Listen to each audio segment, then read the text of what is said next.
तिकडे सातारा नगरपालिकेमध्ये कोण येणार आहे, कोणाची सत्ता येणार आणि कोण नगराध्यक्ष होणार आहे पाहूया। बघा, साताऱ्यामध्ये भाजपचे अमोल मोहिते हे संभाव्य नगराध्यक्ष असतील। आपण साताऱ्यातील चित्र बघतोय।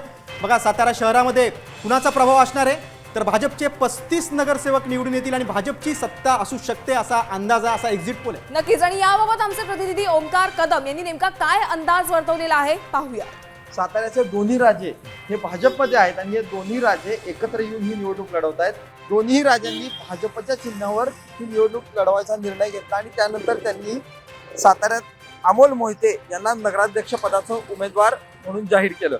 त्याच पद्धतीनं दुसऱ्या बाजूला या दोन्ही राजांना आव्हान देण्यासाठी महाविकास आघाडी सज्ज झाली आणि या महाविकास आघाडीकडून राष्ट्रवादी शरदचंद्र पवार गटाकडून सुवर्णा पाटील या नगराध्यक्ष पदाच्या उमेदवार आहेत। यात महत्वाची बाब म्हणजे सुवर्णा पाटील ह्या निवडणूक जाहीर झाल्यानंतर सुद्धा भाजपकडे होत्या, परंतु या निवडणुकीमध्ये त्यांना दोन्ही राजांनी तिकीट डावलल्यामुळं त्यांनी शेवट जो महाविकास आघाडीमधून ही निवडणूक लढवायचा निर्णय घेतला। त्यामुळं आता या दोन्ही उमेदवारांमध्ये हा सामना रंगताना पाहायला मिळतोय।